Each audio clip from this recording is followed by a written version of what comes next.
დღეს ვისაუბრებ ასტროლოგიაზე და ჰოროსკოპის მონურ მდგომარეობაზე, რომელი მონური მდგომარეობაც ადამიანს ართმევს ნებას. და როგორც მოგეხსენებათ, ნება არის უპირველესი თვისება თქვენში. გიფიქრია ოდესმე, ვინ გიწერს ასტროლოგიის სიახლეებს? ვინ არიან ეს ადამიანები? პიროვნულად, თვისებებით, ხარისხით. ვინ არიან ეს ადამიანები, რომლებიც გეუბნებიან რა უნდა ქნათ? გიფიქრიათ ამაზე, სანდო არიან ეს ადამიანები, კეთილშობილები არიან, ბოროტები არიან, შავი მაგები არიან. გიფიქრიათ ვინ გელაპარაკებათ, რა უნდა ქნათ ყოველდღიურად? არ გიფიქრიათ ამაზე. მოდი დავიწყოთ ასტროლოგიის მამა, რომელიც გვყავს. ყველაზე ძველი, კონკრეტულად ის პიროვნება შავ მაგებთან აგზავნის ხალხს. თავად არ არის შავი მაგიით დაკავებული, მაგრამ შავ მაგებთან აგზავნის ხალხს და ენერგიის წილებშია. რატომ? იმიტომ რომ ის კურნავს მას. თქვენ რომ გაგზავნით შავ მაგთან, ის იქედან ურიცხავს ენერგიას, კურნავს, ბრჭყალებში კურნავს, თქვენ ტოვებთ ენერგიას და მერე ამას კურნავს და ეს თუ გასრულია, ყელამდე თუ ფეკალიებშია გასრული, თქვენი აზრით სხვები რა დღეში არიან? კარგი, გავიგეთ რომ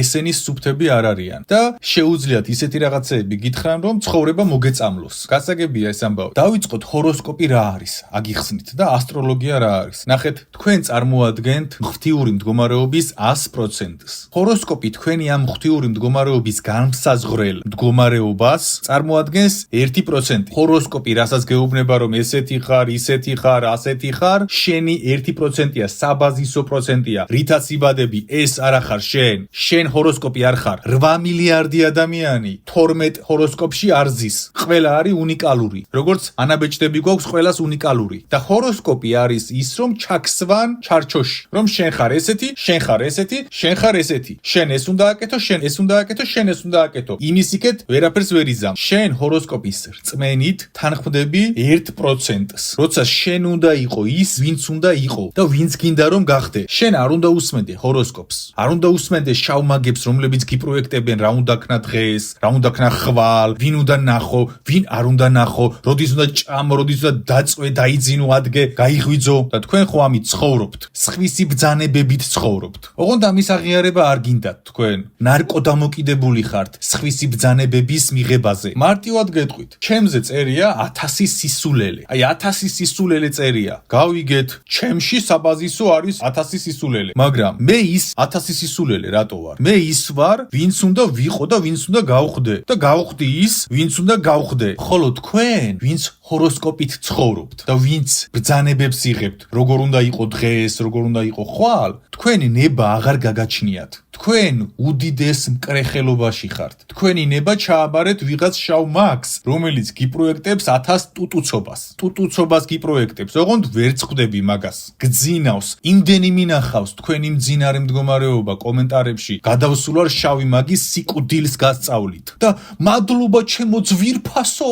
მე შენ მიყვარ. ანუ ხალხო, სად გაქვთ გონი, სად გაქვთ კრიტიკული აზროვნება, ხალხო გამოიღვიძეთ. შენ თანხმდები ჩარჩოების შექმნილ პროგრამებს, რომელიც შენი ნაწილის 1%-ია. ხოლო დანარჩენი 99% ღვთიურობა, რომელსაც შეუძლია ყველგან და ყველაფერში იყოს. მაგრამ შენ ამ ღვთიურობას კარგავ, რადგან თანხმდები იმ ჰოროსკოპის 1%-ს. ხო, ის ემთხვევა. შენ რა დღესაც იბადები, პლანეტების განლაგება, ის ყველაფერი შენზე ზემოქმედებს და ემთხვევა, მაგრამ ის რაც ემთხვევა, შენი მდგომარეობის 1%-ია და შენ ამ 1%-ს თანხმდები, როცა 99% უნდა გახდე და შენს ნებას რომ ვიღაც შავ მაგს აბარებ. ხო, შავი მაგს რომელია ერთი თეთრში, გამოვიდეს რომელია თეთრში, არც ერთი არ არის თეთრში. ტაროებს შლიან, ჰოროსკოპი, ნუმეროლოგია, გიწინასწარმეტყველებ, ამას გიზამ, იმას გიზამ, ნახევარზე მეტი აფერისტი არის, ფულებს ართმევს ხალხს, მერე გვერდებს აუქმებს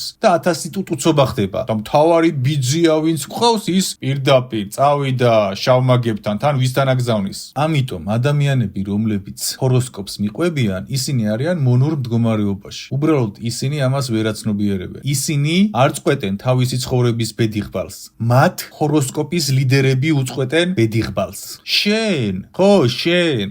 შენ თავს უნდა უსმენდე გულიდან. ვიღაც შავ მაგ ჰოროსკოპერს კი არ უნდა უსმენდე. შენს გულს უნდა უნდა უსმენდე? შენი გული ყველაზე მეტად გეტყვის ვინ ხარ, რა ხარ და სად ხარ და რა განსხვავებული არსი ხარ. ის კი არა 8 მილიარდი ადამიანი 12 რაღაც მონაცემში ჩასვა და ფორმა და რაღაც ბეჭედი დაარტყა. შტამპოვკები ხართ ჩვეულებრივი ჰოროსკოპის. თქვენში არ არის არანაირი ინდივიდუალური მდგომარეობა, იმიტომ რომ 8 მილიარდი ჩაჯექით 12 რიცხვიან ჰოროსკოპში. შენ ჰოროსკოპი კი არა, ღვთისშვილი ხარ, შვილო. ვერ ხვდები ვინ ხარ? ჰოროსკოპზე მაღლად გახარ. თვარის დაბნელებაზე მაღლად გახარ. ყველაფერზე მაღლად გახარ. შენზე ეს ყველაფერი არ მოქმედებს. შენზე ეს ყველაფერი მოქმედებს 1%. დანარჩენი შენ ხარ, მაგრამ შენ ვერასოდეს ვერ გახდები 99%, როცა იმ 1%-ით ცხოვრობ. შენი ცხოვრება არ მიდის ღვთიური გზით. რა ადმინდა ღვთიური გზა, ეხლა შეიძლება თქვა, აქ რაღაც რელიგიაზე კი არ გელაპარაკები. ღვთიური გზა არის გენიალობის და ბედნიერების და წარმატების გზა. გაიგე? და შენ არ მიდიხარ ღვთიური გზით, რადგან შენ უსმენ შავ მაგებს, რომლებიც ჰოროსკოპს ისე ათამაშებენ როგორც ფეხბურთის ბურთი და ისე გეთამაშებიან და ისეთ რაღაცებს გეუბნებიან, რომ ვერ წხვდები და შენ ღმერთის გზით როიარო გულის მოსმენა უნდა დაიწყო. ჰოროსკოპს კი არ უნდა უყურებდე პირგაღებული. მითხარი რა გავაკეთო? შენ უნდა ელაპარაკებოდე შენ გულს, შენს თავს, შენს ინდივიდუალურ ცხოვრებას, შენს ინდივიდუალურ სიტუაციებს და აქედან გამომდინარე უნდა ხელმძღვანელობდე. და სად არის ინდივიდუალიზმი? ამიხსენი სად არის შენი ინდივიდუალიზმი, რომ გამოდიხარ და იძახი, მე ინდივიდუალური ვარ, რა ინდივიდუალური ხარ? შენს გარდა მაგ ჰოროსკოპი რამდენიმე მილიარდმა ადამიანმა წაიკითხა და მაგით იცხოვრა. სად არის შენი ინდივიდუალიზმი? არსად არ არის. არც შენი ნება არსად არ არის. შენ ნება ჩააბარე ვიღაც შავ მაგს, ჰოროსკოპის მოსმენა რომ დაიწყე და ამ ჰოროსკოპის მოსმენის გათვალისწინებით რომ ცხოვრობ. და ამაზე დიდი ცოდვა და მკრეხელობა ამ სამყაროში არ არსებობს. იცი რატომ? ამ სამყაროში ყველაზე დიდი მნიშვნელობა აქვს ნებას. და შენ თუ შენს ნებას ნეხვივით ექცევ, შენ ყველაზე დიდ ნეხვს უკეთებ საკუთარ თავს. და ამაზე მე მოგეთხოვება, მე ფიქრობ, კი, მაგრამ ამდენი პრობლემა რატომ აქვს? იმიტომ გაქვს, რომ საკუთარი ნება ჩააბარე ვიღაცას და ვიღაცა გეუბნება ესექენი ისექენი. ჩემი ტონი არ მოგწონს, ხო ალბათ? და ალბათ ფიქრობ, რა გაბრაზებულია გიორგი? გაბრაზებული კი არ ვარ, ხალხო. ძალიან პრობლემაში ხართ, ხალხო. ისე ცხოვრობთ, რომ მე არ ვიცი აქამდე როგორ შევტოპეთ ცივილიზაციამ, ადამიანებმა, აქამდე როგორ მივედით, რომ დაგვავიწყდა ვინ ვართ და როგორ უნდა ვიცხოვროთ და საერთოდ ჩვენი ნება რომ ჩვენთან უნდა დავტოვოთ ის რომ არ უნდა ვუსმინოთ ვიღაცას. მე რა რომ პოპულარულია, შენ გონია პოპულარული როა, მაგიტომ არის სანდო? კოშმარში არიან ხალხო. რეებს აკეთებენ, იცით? სად უშვებენ ხალხს? ეგ კი არა ისეთი ხალხი, რომელსაც დიდ პატივს ვცემდით და გულში მყავდა, ისეთი ფეკალიები აღმოჩნდა, რომ ვერც აღწერ და ვერავინ ვერცად ვერ დაიმალება. ყველა აგებს პასუხს საკუთარი ბოროტების ქმედებაზე. ვერავინ ვერ დაიმალება. მაგრამ სანამ ეს დადგება, მაქამდე ხომ უნდა გეშველოთ თქვენ და რანაირად უნდა გეშველოს შენ, როდესაც პირდაპირ სატანის ინსტრუქციებს კითხულობ. ეხლა ალბათ გგონია რაღაც რელიგიურ ნარატივს გიკითხავ და შენ ვერ ხვდები ეს ადამიანები, რომლებიც ამ ჰოროსკოპს გიკითხავენ, დააკვირ. ჯერ სხვადასხვა რიტუალებში ხო არიან. მე შავმაგებთან ხომ თანამშრომლობ. მე თავადაც შავმაგიაშიც არიან. პირდაპირ ანუ დემონი გელაპარაკება შენ იმ ჰოროსკოპში. მომისმინე, მე ეხლა შემიძლია დაგილაგო რაღაც და ისე მოგიყვე, რომ საერთოდ სხვა რაღაც მოგიყვე. ჰოროსკოპით ნებას გართმევენ. შენი ხელით აბარებ ნებას და 8 მილიარდი ხართ, უფრო მეტი ხართ. და 12 რიცხვში ჩაჯექით და მე ამბიცია გაქვთ რომ მე ჩარჩუებში არ ვზივარ, იმაში არ ვზივარ, აბა სად ზიხარ? სად ზიხარ, მითხარი? და შენ გონია თავისუფალი ხარ? და შენ გონია თავისუფალი ნების მდგომარეობაში ხარ? სერიოზულად ფიქრობ მაგას? არ ხარ შენ თავისუფალი. შენ შენი ნება ჩააბარე ვიღაცას, რომელიც გეუბნება რა უნდა ქნა. ერთ-ერთი მარაზმის მაგალითს მოვიყვან. სიყვარულის პოვნა უნდა? ჰოროსკოპს ეკითხება. თავის გულს კი არ ეკითხება, თავის ინდივიდუალურ სიტუაციას კი არ ეკითხება. ჰოროსკოპს ეკითხება. მონობის პირწმინდა მაგალითი. ერთ-ერთი ასტროლოგის გვერდი ამომიგდო და ეს ასტროლოგი რეკლამირებას უკეთებს ამ რაღაც მინაწერს, მონაწერს და წერია შემდეგი ფრაზა. მე ეს ბიჭი ძალიან მომწონს და ჩვენ ერთმანეთთან გამოგვივარ ამე, რამდენიმე თვეა ხვდებით ერთმანეთს და ბედნიერები ვართ და ეს პასუხობს. თქვენ არაფერი არ გამოგივათ, ერთმანეთს არ ეწყობით, მაგრამ ამადამ თვიდან ამადამ თვემდე აუცილებლად იპოვი იმას ვისთანაც ერთადაც ბედნიერი იქნებ. გავიდა რამდენიმე თვე ამადამ რიცხვებში და მე ამის მონაწერია. მადლობა მადლობა დიდი, მე ვიპოვე ის ერთადერთი, ვინც მომწონდა და მე გავიცანი ის ადამიანი. იმდენად დაზომბებულია, რომ საკუთარ გულს კი არ ეკითხება, ასტროლოგს ეკითხება და ვიღაც იპოვა იმ რიცხვებში სულ რომ ბომჟი შეხვედროდა, თანხმობას მიცემდა. მაგრამ მე რა მოხდა ამ ადამიანის ცხოვრებაში? არავინ არ კითხულობს. არ მე რა მოხდა? კი, შენ ვიღაცა დაგაპროგრამის და უნდა იპოვო ამ რიცხვშიო. და ვიღაც იპოვე. ყველა ვარიანტში მაგ პროგრამით იპოვი. მაგრამ შენ ვინ გითხრა რომ იპოვი ამას? ღმერთმა გულში თუ შავმა მაგმა ჰოროსკოპის ვიღაცა? და შავმა მაგმა თუ გითხრა ბედნიერებას რანაირად ელოდები შენ? ხალხი საკუთარ გულს აღარ უსმენს. უსმენს ვიღაც შავმაგებს. შენი გული გახსოვს საერთოდ? ელაპარაკები შენ გულს. გულიდან ღმერთს ელაპარაკები, საერთოდ ღმერთს ელაპარაკები. ვის ელაპარაკები? ვინ გელაპარაკება და ვინ გეუბნება სად უნდა წახვიდე, რა უნდა ქნა და რა უნდა გააკეთო. და მე ამას აკეთებ. შეექმნება რაღაც სირთულე მეუღლესთან, წავა ასტროლოგთან და ასტროლოგი ეუბნება თქვენ ერთმანეთს ვერ ეთავსებით. და ეს გამოდის და ასტროლოგის რჩევით ცხოვრებას წყვეტს. შენი გული სად არის? შენი ინდივიდუალური სიტუაცია სად არის ის რომ მოусმინო რა პრობლემის წინაშე დადექი, რატომ დადექი ამ პრობლემის წინაშე, შენი ბრალია, ვისი ბრალია, რა უნდა გამოასწორო, რაზე უნდა გამოასწორო. საკუთარ თავს გონია გაიქცევი სხვა ურთიერთობაში? შენ გონია რაღაც პრობლემა რომ შეგექმნა კონკრეტულ ადამიანთან, სხვასთან იგივე პრობლემა არ შეგექმნება? და გონია ჰოროსკოპი შეგიცვლის მდგომარეობას? ხალხი ამით ცხოვრობს და ხალხი ოჯახებს ანგრევს, მეუღლეები აღარ უყვართ და საერთოდ აღარაფერში აღარ ვარგა ხალხი, ყველა უსმენს ჰოროსკოპს. 21 საუკუნის მონობა და გადის მერე და მე თავისუფალი ვარ და ნება მაგ შენს ნებას რა უთხარი მე? იყო დრო, როდესაც ადამიანი საკუთარ გულს უსმენდა, მაგრამ დასრულდა ეს დრო. ადამიანი საკუთარ გულს კი არ უსმენს, საკუთარ მდგომარეობას, რეალობას და ინდივიდუალიზმს კი არ უსმენს. უსმენს სხვას, ესასწავლეს მონობა, 21 საუკუნის მონობა. ესქენი, მონათა საზოგადოებრივი წყობა, მონათწყობა ხართ და მონათწყობით ხართ. ოღონდ ამას თქვენ ვერაცნობიერებთ. თქვენთვის ეს არის რაღაც გასართობი მხიარულება, თან სერიოზული, თან ის და მონის პოზიციაში ხარ. შენ ვიღაცა გეუბნება რა უნდა გააკეთო, საერთოდ არ იცის შენ ცხოვრებაში რა ხდება. მარტო გეკითხება ჰოროსკოპს და დავადების თარიღებს. საერთოდ არ იცის შენი ინდივიდუალური პრობლემები, შენი ინდივიდუალური მდგომარეობა, შენი აღზრდა, არაფერი არ იცის შენზე, ჩაქსვა რაღაც პროგრამაში, კოდში, გაგატარა და გითხრა რომ აი ამ კოდით იცხოვრე. ისეთ საცოდავ მდგომარეობამდე არიან ადამიანები მისული, რომ ხშირად მქონია რომ მეკითხება ჰოროსკოპით რა ხარ? მithქვამს რა ვარ და მეუბნება მე შენ გიცნობ და რაღაც ჩამოთვლის საბაზისო თვისებებს. ხალხო, მაგ საბაზისო თვისებები ბავშვობაში მოვიცვალე როგორც კბილი. რითაც დაიბადე, იმით კი არ უნდა წახვიდე ამ სამყაროდან. დაიბადე ჰოროსკოპის 1%-იანი ხსნარით, თვისებებით და დანარჩენი 99% შენ უნდა ააგო. და ამას ვერ ააგებ შენ, თუ გულს არ უსმენ და ღმერთს არ უსმენ და რა მისია გაქვს ამაში თუ არ ვერკვევი და საერთოდ სად ხარ, რა ხარ და ვინ ხარ. ეს განიჭებთ ძალაუფლებას თქვენი ჭკუით. რომ ჰოროსკოპის რაღაც მონაცემები თუ იცი, გგონია ადამიანი იცი, ვინც შენს წინაშე დგას. ამიტომაც ეკითხები ჰოროსკოპით რა ხარო? ადამიანი რომ გაიგო ვინ არის, სხვა რაღაც უნდა გააკეთო. უნდა შეიმეცნო ფსიქოლოგია, შეიმეცნო ადამიანი, შეიმეცნო ღმერთი, შენი თავი, ის და დაკავშირდეს სამყაროსთან და მერე გაგეხსნება ტვინი და ჰოროსკოპი კი არა, პირდაპირ სიმართლეში იქნები და შენ ცრუში ხარ. გარანტირებულად გეუბნებით, ვინც ჰოროსკოპით ცხოვრობთ, თქვენ ხართ მონურ მდგომარეობაში, თქვენ ხართ სტანდარტულ საბაზისო პროგრამაში ჩამჯდარი და საერთოდ არც ინდივიდუალიზმი გაქვთ, არც პიროვნება გაგაჩნიათ, თქვენ გონიათ რომ გაგაჩნიათ და თქვენ ხართ ის ადამიანი, რომელიც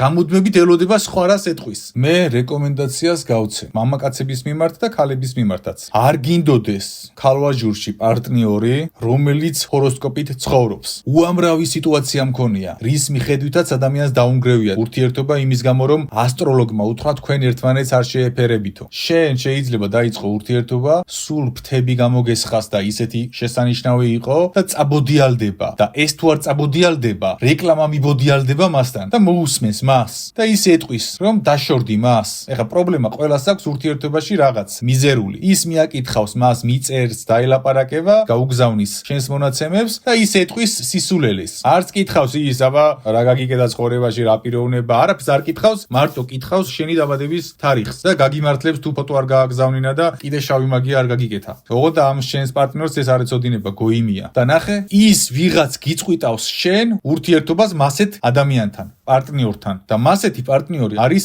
საშიში. მასეთ პარტნიორთან არ უნდა დაიჭირო ურთიერთობა, იმიტომ რომ მასეთ პარტნიორთან ურთიერთობას გიწყვიტავს სხვა. მისი მონა დიდი ხნის წინ ჩააბარა ნება და მას უსმენს. ეზოთერიკოსის ბნელი ხუშტურით ცხოვრობს და ამის ფაქტები არის უამრავი. ადამიანებს მოუწერიათ აღარ იკარებს თავის პარტნიორს, უკვე აღარ უნდა ჰოროსკოპი მოუთხრა. ჯერ ერთი მთელი ცხოვრება usmenda, წლები usmenda ჰოროსკოპს და ერთი რომ უთხრა შენი პარტნიორი ესეო, ამდენი ხანი შენ რაღაცის მიმართ რწმენა რომ გააქვს, სულ რომ არ გჯეროდეს, რომ გეუბნება ის რაღაცას, შენ ამას იღებ, შენი ქვეცნობიერი წლების განმავლობაში ჭამდა ამ ფეკალიას და რწმენას. და მე რაღაცა რო უთხრა ჰოროსკოპმა, შენ ეს გინდა, არ გინდა, შენი ქვეცნობიერი ამას არ გისმენს. პირდაპირ გიქრება შენი პარტნიორის მიმართ გზნობები. რადგან შენ შენს ქვეცნობიერს ამას აგებინებდი წლების განმავლობაში, რომ ჰოროსკოპი არის შენი სანდო პიროვნება, ღმერთზე სანდო, შენ გულზე სანდო, ყველაზე სანდოა. და მე როცა შხამს გეუბნება, იმ შხამს ერთ-ერთში იღებს შენი ქვეცნობიერი და საერთოდ გზნობა უკრება შენს პარტნიორს შენს მიმართ. იმიტომ რომ ამდენი ხნის განმავლობაში რწმენა მიცა ჰოროსკოპს და უნდა ამას თუ არ უნდა, ექვემდებარება მისი მონა. გესმის რაც გიხსნი? მონა მისი უკვე. ოღონდ ის ამას ვერ აცნობიერებს. თავი თავისუფალი და თანამედროვე გონია და რაღაცა ძალა და რაღაცა გონია თავი. მონა და ეს უკვე ჰოროსკოპი კი არ არის, მართლა ჰორორია რაღაც. აი, ჰოროსკოპი კი არა, ჰორორ. საშინელება და ჟანრია რაღაც უკვე. ხალხო ნახეთ, ჰოროსკოპი კი არ არის ბოროტება. ჰოროსკოპი არის 1%, რომელიც საერთოდ არ უნდა გაითვალისწინო, მე თუ მკითხავ. ის 1%-იც. ცალკეულად ჰოროსკოპი არ არის საზიანო, მაგრამ ვინ გიკითხავს ამ ჰოროსკოპს და ვინ გეთამაშება, რა უნდა ქნა, როგორ უნდა ქნა და საერთოდ ერთი რაღაც დაიმახსოვრე. ეს იცის ყველა პროფესიონალმა ასტროლოგმა. ასტროლოგი ცხოვრებაში საჭირო არის ერთხელ. მორჩა. ასტროლოგმა უნდა გითხრას რაღაც საბაზისო დაგითვალოს და მორჩა. მან არ უნდა გელაპარაკოს, მთელი ცხოვრება რა უნდა ქნა. ეს იცის პროფესიონალმა ასტროლოგებმა. გესმით რას გიხსნით? ასტროლოგი ადამიანის ცხოვრებაში საჭიროა ერთხელ მხოლოდ, თუ მაინც და მაინც გჭირდება. ერთხელ რომ ელემენტარული საბაზისო ის 1% გაგაცნოს. თუ მაინც და მაინც შენი აზროვნების უნარი არ გაქვს, რომ გულიდან იპოვო შენი თავი, ის თავი, რომელიც უფალმა გაგიგეგმა და ერთად დაგეგმეთ. ამის უნარი თუ არ გაქვს, ის 1%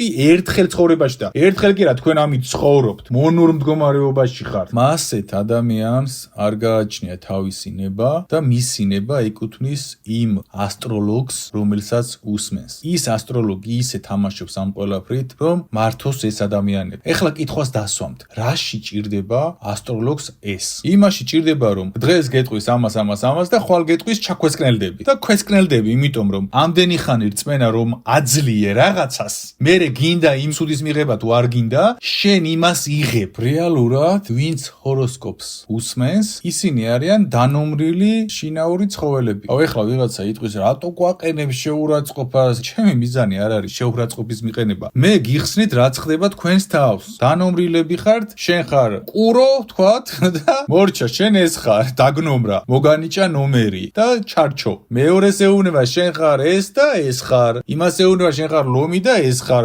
არ გაბედო, სხვა რამე გახდე. არ გაბედო, ის გახდე, ვინც გინდა რომ იყო. არა. შენ ის უნდა იყო, რასაც ჰოროსკოპი გეუბნება. აბა როგორ გინდა ეხლა? და ეხლა ალბათ კითხვას დასვამთ, მაგას როდის მეუბნებაო? შენ საერთოდ ვერ წხვდები ეს პროცესი შენში როგორ ხდება? დიდ პერიოდზე. ისე ხდება შენი დამონება, რომ შენ ამას ვერც აცნობიერებ. მაგრამ კითხვა დაგისვამს საკუთარ თავთან, შენ რომ ვიღაც შავი მაგის ჰოროსკოპის რაღაც ფორმა მიიღე და ამ ჩარჩოში ჩადეკი. შენი გენიალური ნაწილი, რომელსაც უნდა გაეღვიძა, რომელსაც უნდა ცოდნო და რომელია მისი გულის წორი, როგორია ის თავად, როგორი უნდა გახდე, როგორი არ უნდა გახდე, ის რაც უნდა გაგეხსნა ღვთიურობა და მაგას რომ ვერ ხსნი. შენი აზრით რატომ ვერ ხსნი მაგას? იმიტომ რომ შენ უკვე შენი ძალა დააკავე ჰოროსკოპით და უთხარი შენს ძალას რომ მე ვარ ეს მორჩა და შენ რაც უნდა გამხდარიყავი, ის რაც შენ გინდოდა თავისუფალი ნებით, მოქმედებებით და ის პიროვნება რაც უნდა ჩამოყალიბებულიყავი, ჩააქვესკნელე. 99%-ის ძლევამოსილება ჩააქვესკნელე და დატოვე 1%-ის ჰოროსკოპი. აი რა ჩაიდინე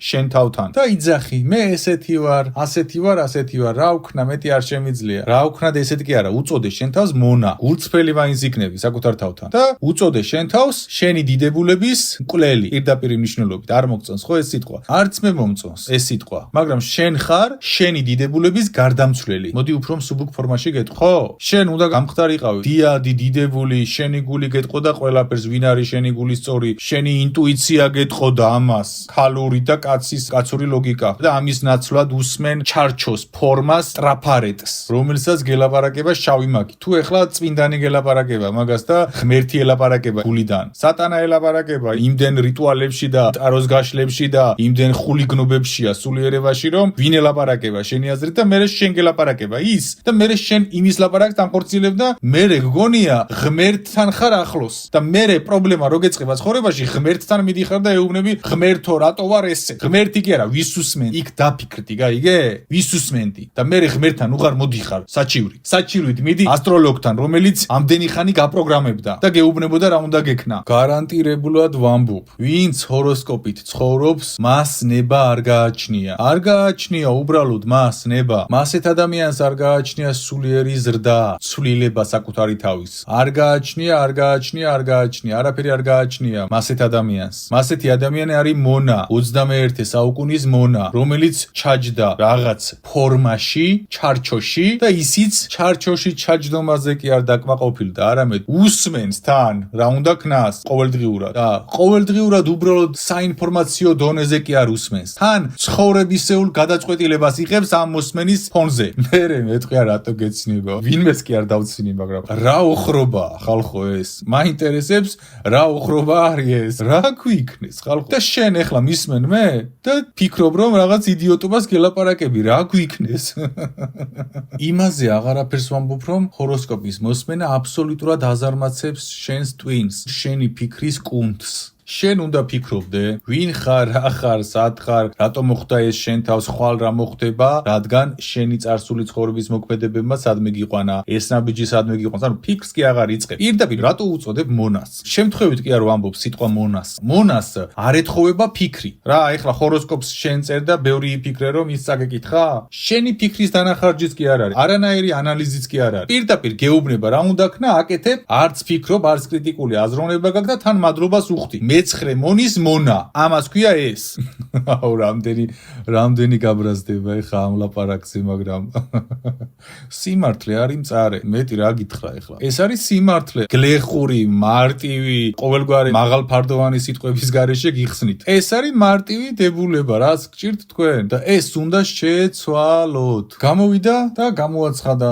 დღეს ლომებს ეს გელოდებათ და რამდენიმე მილიონი ლომი ერთი და იგივე მოქმედებას აკეთებს სხვა კი არაფერი არ არის მონობა აი რამდენიმე 1000 ადამიანს რომ ვეთყვი თქვენ ხართ ეს და ერთდროულად აკეთეთ ეს და ესენი თუ აკეთებენ ამას ეს არის მონობა თქვენ წარმოგიდგენიათ ფილმებში როგორც არის თოკი ყელზე და რაღაც ან მონობის ძალიან ბევრი მდგომარეობა არსებობს და 21 საუკუნის მონობა არის თქვენს ტვინში და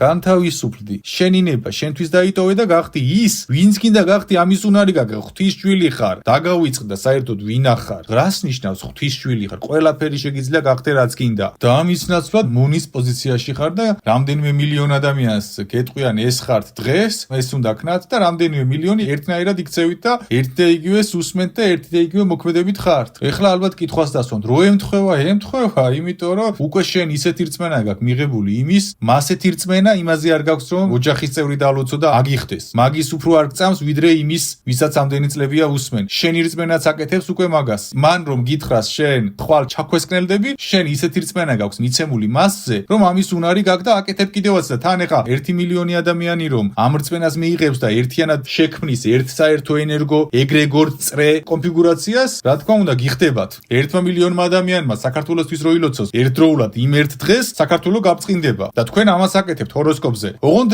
შავბნელ მდგომარეობებს იმიტომ რომ წმინდანი იქიდან არ გელაპარაკება შენ ის არ არის სუფთაში ის არის ბნელში და მონური და ნარკოდამოკიდებული ხართ ეხლა არ თქვა რომ არ ხართ ნარკოდამოკიდებული მაშინ ექსპერიმენტი ჩაატარე უბრალოდ ერთი თვე არაფერი არ წაიკითხო ჰოროსკოპზე და საერთოდ თუ ვინმე გეტყვის არ მოусმინო ლომკები დაგეწყება ვეღარ იცხოვრებ ეს არის მონობა არის ის როცა სხვა გეუბნება რა უნდა ქნა და აკეთებ როცა არ ფიქრობ საკუთარი ტვინით არ ეკითხები შენ თავს რა გინდა როგორ გინდა შენ გულს არ უსვამ კითხვებს და როცა სხვა გეუბნება რა უნდა ქნა როგორ უნდა ქნა და როდის უნდა ქნა ეს მოძღვრებიც ვერ გიხსნიან. ჰოროსკოპი ბნელის კი არ არის. ბნელები იყენებენ ჰოროსკოპს თქვენი მართვისთვის. ამაშია საქმე. ვიმეორებ ჰოროსკოპი ცხოვრებაში ერთხელ უნდა გააკეთო და მორჩა. მეტჯერ არ შეიძლება არც არის მიღებული ეს რაც ხდება დღეს. ეს არის სხვა რაღაც. გამონების მდგომარეობაა ეს. წადი და ვინმე პროფესიონალი ნახე. საქართველოში კი არა. პროფესიონალს მოусმინე. გეტყვის, რომ ჩემთან უნდა მოვიდეს ადამიანი ერთხელ. დავუთვლი საბაზისო რა აქვს და ისიც მაგას არ უნდა მოусმინოს. რადგან ღვთისშვილია და მან უნდა გადაწყვიტოს ვინ გახდება, რა გახდება და ასე შემდეგ. მაგრამ დღეს რაც ხდება, დღეს ეს არის თქვენი დამონების მდგომარეობა და მონობაში ხართ ყველანი, ვინც ჰოროსკოპს უსმენთ და თქვენ მარტო ჰოროსკოპს კი არ უსმენთ. ძალიან ბევრი რაღაცის მონობაში ხართ. და მთელ ცხოვრებას მონობაში ატარებთ და თავისუფალი გგონიათ და მე 100 წლის შემდეგ რომ გარდაიცვლებით ღმერთმა 1000 წელი გაცხოვროთ. მე უკვე კითხვებს ვამ რომ ღმერთო მე ხო თავისუფლად და მონობაში გაატარე. მთელი შენი ცხოვრება ისე რომ ვერც გაარკვიე და როცა შეგატყობინეს ამის შესახებ, გაუბრაზდი იმ ადამიანს, ანუ ჩემზე ბრაზდები შეიძლება. რატო ბრაზდები ჩემზე? მე ხომ შენთვის ვლაპარაკობ ამას. შენ ასტროლოგიაში ზარმაცდები, აღარ ფიქრობ, უსმენ რა უნდა გააკეთო. პირად გადაწყვეტილებებს იღებ ვიღაცის ნათქვამით, ტიპიური მონის მდგომარეობაში ხარ. ოღონდ შენ ამის შესახებ არ იცი. ეს სხვაობა. ხო, იმაზე აღარაფერს ვამბობ ეხლა რომ ნახეთ არის დღეები, როცა ასტროლოგებს სჭირდებათ თქვენი დესტრუქციული ენერგია. ნახეთ ის ერთი რომ გეუბნება თქვენ, რომ დღეს ყველანი ჩაქვესკნელდებით და მთვარის დაბნელება და წასულია თქვენი საქმე და აღარაფერი აღარ გეშველება და მოემზადეთ. და ყველამ ააფეთქეთ დესტრუქციული ენერგია. მისმინეთ ხალხო, მთვარის დაბნელება კი არა. რამდენი რაც არ უნდა ხდებოდეს, არაფერს არ ვადევნებ თვალყურს. უთქვამთ რომ იცი რა არის გიორგი, გუშინ ისეთი მძიმე დაბნელება იყო, ფეხზე ვერ ვდგებოდი და იმ დღეს მე საერთოდ არაფერი არ მაწუხებდა. რატომ? იმიტომ რომ მე არ ვექვემდებარები ამ გარე ზეგავლენებს. მე ვარ ზეგავლენა. მე ვარ ალფაც და ომეგაც. შენც, მე ჩემ თავზე კი არ ვამბობ უბრალოდ. შენ ხარ ალფაც და ომეგაც. არა, შენ აღარ ხარ, შენ მონა ხარ. ის ადამიანები არიან ალფაც და ომეგაც, რომლებიც თავისუფლად ცხოვრობენ, რომლებიც ღმერთს უსმენენ გულში და არა ვიღაც შავმაგ ასტროლოგებს. იმაზე აღარაფერს აღარ ვამბობ, რომ გითხრეს, რომ დღეს ყველას ცუდი დღე გექნებათ ამა და ამ დღეს და მე ყველა ერთდროულად ნეგატიურ ენერგიას აფეთქებთ, რადგან ნეგატიურ დღეს ელოდებით. ათასობით ადამიანი ანხორციელებთ ვიღაცის დაპროგრამებულ ბნელ აზრებს. გითხრა, ცუდად იქნები და ცუდად ხარ იმ დღეს. გარეთ გამუდმებით არის ენერგო ქარიშხლები, 1000 მთვარის დაბნელება, ბნელი ენერგიების გამონათება. 1000 რაღაც ხდება გამუდმებით. თქვენ გარეთ კი არ უნდა იყოთ. თქვენ უნდა ქმნიდეთ ამინდს. ამისთვის ხარ შექმნილი. შენი აზრით ნება რისთვის მოგცა უფალმა? აი მაინტერესებს ნება რისთვის გაქვს რომ სხვამ გიწყვიტოს როგორ იყო გარეთ? შენ წყვეტ ნებიდან გამომდინარე რას დაექვემდებარო, რა აირეკლო, ვინ გახდე, როგორი გახდე და ამას შენ ვერ იზამ გულს თუ არ მოусმინე და თუ უსმენ შავ მაგ ასტროლოგს. ეხა არ მითხრა რომელიმე წმინდანის მდგომარეობაში არისო. მაჩვენე ერთი მაინც და დამიჯდეს წინ და დამელაპარაკოს და შევხედავ აბა რეებს აკეთებს და მე გაჩვენებთ მაგათ ნამდვილ სახეს ნებისმიერის რასაც თქვენ ვერ ხედავთ და უწერთ რა საყვარელი ხარ აი რამდენი კოშმარი მინახავს რაღაც შავი მაგია რაღაც კოშმარებს აპროგრამებს პირდაპირ ყელში გისობს დანას და თქვენ უწერთ კომენტარებში მიყვარ ხარ ძალიან მადლობა დიდი და ის და ის ხალხო რა დაგემართათ საერთოდ ხალხო გამოფხიზლდით დაიბრუნეთ თქვენი ნება დაიწყეთ გულის მოსმენა ჰოროსკოპით კი არ გაარკვიო ვინ ხარ გაარკვიე ვინ ხარ შენ და ეს რომ გაარკვიო გულს უნდა მოусმინო და გულიდან ღმერთი გეტყვის ვინ ხარ შენ რა მისია გაქვს და ასე შემდეგ საერთოდ ასტროლოგიურ ნიშნებზე თუ დაფიქრებულ ხარ ძალიან გავს რუნებს მე ეს ცხოველებთან გაიგივება საერთოდ საიდან ვიცით და რატომ ვართ დარწმუნებული რომ ეს ნიშნები რომელსაც თუნდაც სხვადასხვა რუნის ფორმები აქვს ჩვენ რატომ ვართ დარწმუნებული რომ ეს ნიშნები არის სუფთა თქვენ რატომ ხართ დარწმუნებული რომ თქვენი ჰოროსკოპის ნიშანს რომ ატარებთ რომელიმე დემონის ლოგოს არ ატარებთ რატომ ხართ ამაში ესე დარწმუნებული რადგან დაგიდეს და რადგან გითხრეს რომ ეს არის ნორმა თქვენ ბევრი რაღაც დაგიდეს და ჩვენ ბევრი რაღაც დაგვიდეს რომელსაც ვახორციელებთ და რომელიც ტოქსიკურად მოქმედებს ჩვენზე ეხლა მე კიდე ღრმად არ შევდივარ რა კავშირები აქვს ყველა ამ სიმბოლოს დაბალი ენერგიებთან, დაბალ არსებთან, ყველა იმ გამოსახულებებს ჰოროსკოპის და თქვენ ამას ატარებთ სამკაულებად, ეთაყვანებით, ჯვრის ნაცვლად ამას ატარებთ, ან ჯვართან ერთად ატარებთ. ხო, ეხა იესო ქრისტეს დაავიწყდა თქვენთვის ეთქვა, რომ იცი რა, აი ეს ჰოროსკოპის ნიშნები ატარეთო. დაავიწყდა რომ ეთქვა იესო ქრისტეს თქვენთვის ეს და აი ამ შავმა მაგებმა და ამათმა შეგახსენეს, ხო? დაფიქრდი რაღაცეებზე. სულ ეგ არის.